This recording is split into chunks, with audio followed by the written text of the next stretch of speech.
Assalamualaikum warahmatullahi wabarakatuh. Halo Sobat Balapmania, selamat datang kembali ke channel 35 Saputra. Akhirnya kembali lagi race week untuk ajang Red Bull MotoGP Rookie Cup yang akan dilaksanakan pada akhir pekan ini, tepatnya pada tanggal 1 sampai dengan 2 Juni. Pasti banyak sobat-sobat Balapmania yang sudah tidak sabar ingin menyaksikan aksi dari jagoan-jagoannya. Untuk merah putih pastinya ada Veda Ega Pratama. Untuk jalur gemilang ada Hakim Danis. Kemudian untuk si gajah putih ada Jakrepat Puitisan. Mereka adalah pembalap-pembalap dari Asia Tenggara atau ASEAN. Jadi ini adalah pembalap-pembalap yang jadi perhatian admin karena sama-sama berasal dari Asia Tenggara. Kalau membicarakan mengenai pembinaan pembalap muda dari ketiga negara ASEAN yang admin sebutkan tadi, yaitu Merah Putih Indonesia, Jalur Gemilang Malaysia, dan juga Gajah Putih Thailand, menurut admin jalur gemilang pembinaannya lebih unggul, yaitu Malaysia. Kenapa admin katakan seperti itu? Contohnya seperti sekarang, saat ini tumpuan merah putih ada di Veda Ega Pratama, dan juga untuk Gajah Putih tumpuannya ada di Jakrepat Puitisan. Walaupun mereka ada pembalap yang sudah di level dunia, yaitu Buasri yang ada di Moto3, kemudian ada Somkiat Chantra yang sudah berada di Moto2 dan prestasinya juga cukup baik di Moto2. Tetapi kalau untuk Indonesia sampai saat ini menurut admin pembinaan di Eropa, ya ini pembinaan di Eropanya masih kurang baik. Karena tumpuannya saat ini hanya berada pada Veda Ega Pratama, yang nantinya kalau menurut pendapat admin ini akan bisa menjadi beban bagi Veda Ega Pratama apabila ia menaiki level yang lebih tinggi lagi. Dan contoh lainnya yang lebih nyata lagi dapat admin katakan ada pada Mario Aji, yang mana ia adalah menjadi tumpuan merah putih Indonesia di kejuaraan balap dunia, yang sekarang Mario Aji berada di Moto2. Tetapi karena Mario Aji ini masih di dalam prosesnya, jadi Mario Aji ini masih step by step untuk bisa meraih papan tengah lah, setidaknya di papan tengah ya.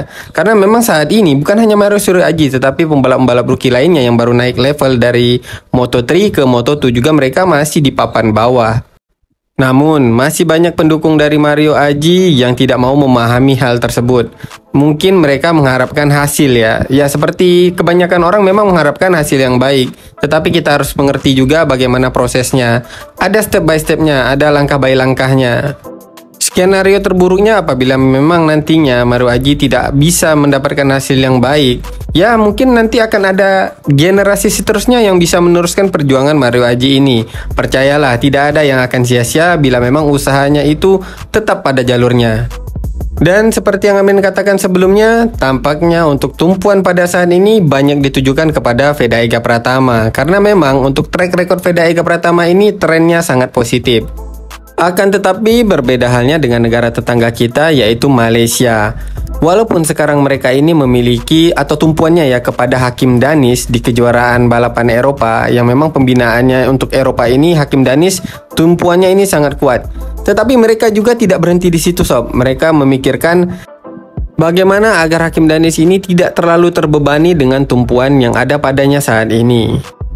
Karena ada satu lagi pembalap muda atau pembalap belia dari Malaysia yang sangat belia usianya yang dikirimkan untuk mengikuti ajang balapan di Eropa. Dan lagi track record dari pembalap muda ini juga tidak main-main sob.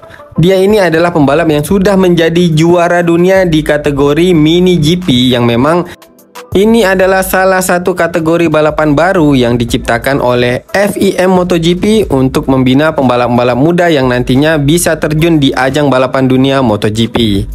Walaupun sudah ada ya program Road to MotoGP seperti Red Bull MotoGP Rookie Cup, kemudian Asia Talent Cup, British Talent Cup, sampai di Junior GP, tetapi MotoGP, FIM MotoGP ini memikirkan lagi untuk pembalap-pembalap yang lebih belia lagi, sehingga nantinya mereka lebih siap untuk menghadapi ajang-ajang pada program Road to MotoGP, yang akhirnya diciptakanlah salah satu kategori balapan baru ini, yaitu FIM Mini GP World Series. Jadi ini adalah balapan mini GP yang diikuti oleh seluruh pembalap di seluruh dunia.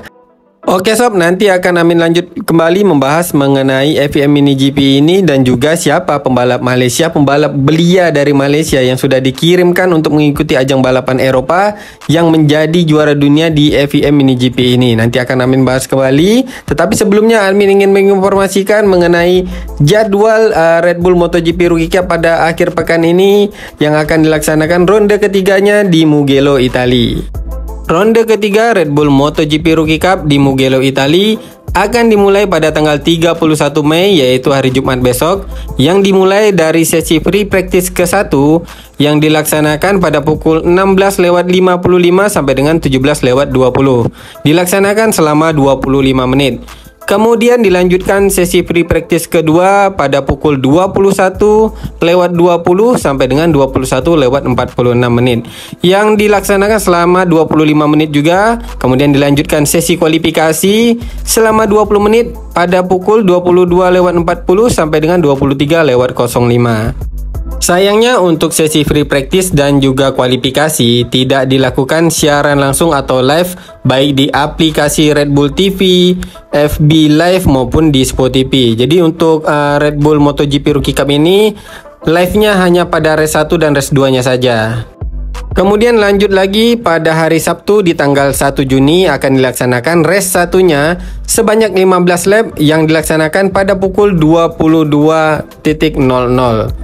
Kemudian pada hari Minggunya dilanjutkan race keduanya dilaksanakan sebanyak 15 lap juga yang akan disiarkan live pada pukul 13.45 waktu Indonesia bagian Barat.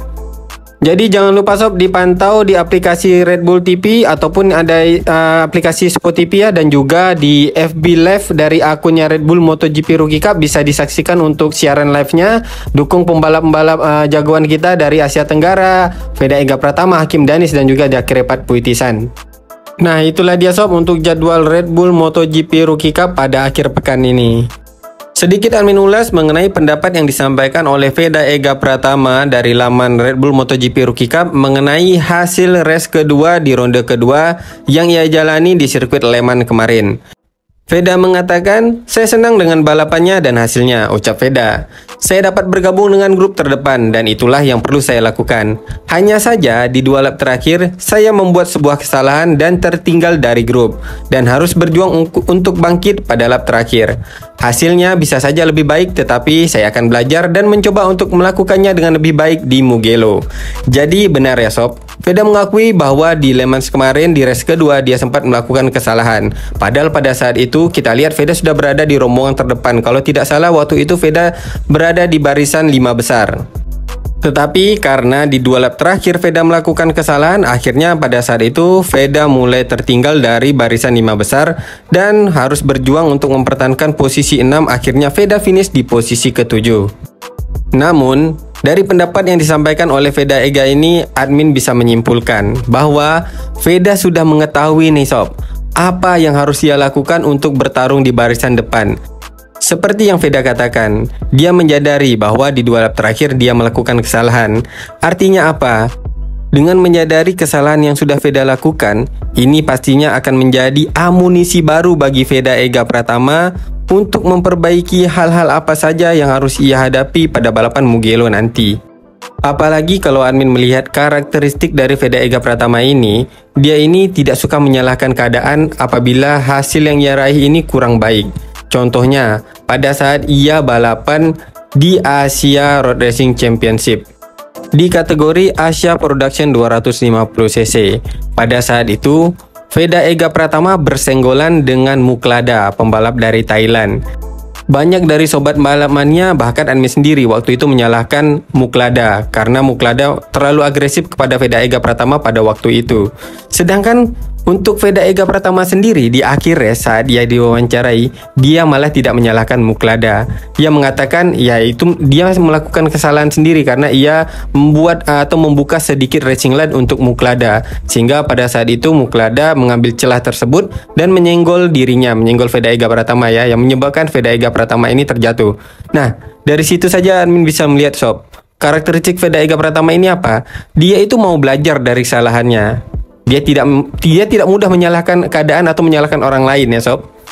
Jadi sob, memang karakteristik yang seperti inilah yang dibutuhkan untuk pembalap Indonesia apabila ia ingin bertarung di ajang balapan di kelas Eropa atau di kelas benua biru. Karena rata-rata pembalap Eropa ini penampilannya selalu agresif.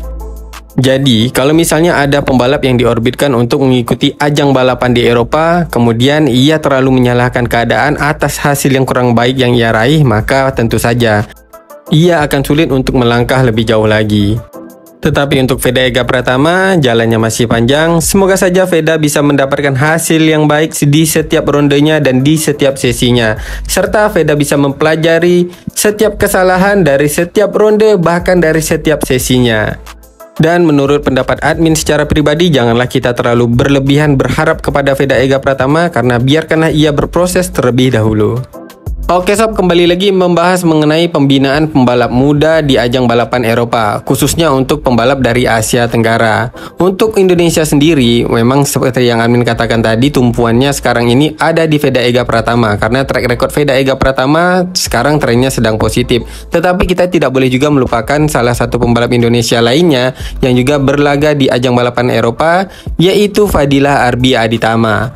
Walaupun sekarang Fadilah Arbi Aditama ini belum mendapatkan hasil yang baik, karena pasca ia cedera, ia baru melaksanakan atau mengikuti satu ronde balapan dan melewatkan 2 ronde balapan di awal, yaitu di Junior GP. Dan bahkan kemarin Fadilah Arbi Aditama ini terpilih sebagai pembalap overcut di Barcelona, yang artinya Honda Tim Asia ini menilai ada sesuatu yang patut diperjuangkan untuk Fadilah Arbi Aditama ini. Kemudian untuk Malaysia, seperti yang Amin katakan, Malaysia ini selangkah lebih maju dari negara Asia Tenggara lainnya seperti dari Thailand dan juga Indonesia, karena pada saat ini Malaysia sudah mengirimkan salah satu pembalap belianya yang sangat potensial untuk mengikuti ajang balapan Eropa. Nah, pembalap yang admin maksudkan ini adalah Khabil Irfan. Dialah yang menjadi juara dunia di FIM Mini GP. Jadi ini adalah salah satu program yang dibuat oleh MotoGP untuk pembalap belia. Benar sekali sob. Jadi Malaysia ini sudah memiliki juara dunia di MotoGP, tetapi pada kategori Mini GP. Dan lagi langkah yang diambil oleh Malaysia untuk pembalap belia mereka yang menjadi juara dunia, yaitu Khabil Irfan, menurut admin sekarang ini sudah tepat jalurnya. Mereka ini tidak terpaku pada satu pabrikan seperti di Indonesia ataupun Thailand dan juga Filipina. Kalau di Indonesia kan lebih fokusnya ke pembalap-pembalap dari Astra Honda ya, untuk mengikuti ajang balapan atau program Road to MotoGP. Kemudian sama di Thailand juga Honda yang lebih dominan untuk program Road to MotoGP. Sedangkan di Filipina ada sob, tetapi mereka itu lebih dominan di Yamaha. Seperti kemarin itu mereka mengirimkan Kylie McCanlifas, pembalap dari Filipina, untuk mengikuti ajang balapan Junior GP tapi pada kategori Moto2-nya. Nah, waktu itu mereka itu menggunakan brand Yamaha untuk mengikuti ajang Moto2 di kejuaraan balapan Eropa tersebut sob. Sedangkan untuk Khabil Irfan, ia ini di bawah naungan ZK Racing Team, seperti halnya Hakim Danis yang saat ini juga di bawah naungan ZK Racing Team yang berkolaborasi dengan SIC atau Sepang International Circuit Racing Team. Jadi kolaborasi antara ZK dan juga Sepang International Circuit Racing Team. Nah, mereka ini menciptakan pembalap-pembalap muda yang dibina untuk mengikuti ajang balapan Eropa, kemudian nantinya akan sampai di kejuaraan balapan dunia. Tetapi bagusnya mereka ini tidak terpaku pada salah satu produk atau salah satu pabrikan. Seperti halnya Hakim Danis, sekarang kita lihat untuk mengikuti Junior GP, ia menggunakan motor dari KTM, yang motor kalau kita bisa katakan ya motor yang sedang powerful lah untuk kejuaraan balapan Grand Prix. Nah, nanti juga seperti Khabil Irfan ini bisa seperti itu. Dia tidak terfokus kepada salah satu pabrikan, jadi bebas nantinya. Sehingga bisa memilih motor yang kompetitif untuk mengikuti ajang yang ia ikuti di Eropa maupun sampai ke kejuaraan balapan dunia. Oke sob, jadi itulah dia pembahasan di video admin kali ini, yang mana ada beberapa kesimpulan yang dapat admin sampaikan dari pembahasan di video kali ini, yaitu yang pertama mengenai pembinaan pembalap muda baik dari Indonesia, Malaysia maupun Thailand dan juga negara Asia Tenggara lainnya. Kalau saat ini admin katakan untuk Malaysia itu lebih maju, jadi negara Asia Tenggara lainnya setidaknya bisa melihat bagaimana langkah yang diambil oleh Malaysia untuk membina pembalap muda mereka mengikuti ajang balapan di Eropa untuk bisa sampai ke kejuaraan balapan dunia. Kemudian yang kedua adalah mengenai Veda Ega Pratama yang akan tampil di Mugello pada ronde ketiga ajang Red Bull MotoGP Rookie Cup. Yaitu Veda semakin siap untuk bisa bertarung di barisan depan. Setelah pada race sebelumnya di Le Mans Prancis di race kedua, Veda menyadari ia melakukan kesalahan dan kali ini menghadapi Mugello, Veda Ega lebih siap lagi. Tentu saja Veda akan menargetkan hasil yang lebih baik lagi dari 2 ronde balapan yang ia jalani sebelumnya. Nah, itulah dia sob kesimpulan yang dapat admin sampaikan pada video kali ini. Semoga saja informasi ini bermanfaat untuk sobat-sobat balap mania semuanya. Apabila ada kesalahan di dalam penyampaian admin di video kali ini, admin mohon maaf. Akhir kata admin ucapkan Assalamualaikum warahmatullahi wabarakatuh. Salam balap mania.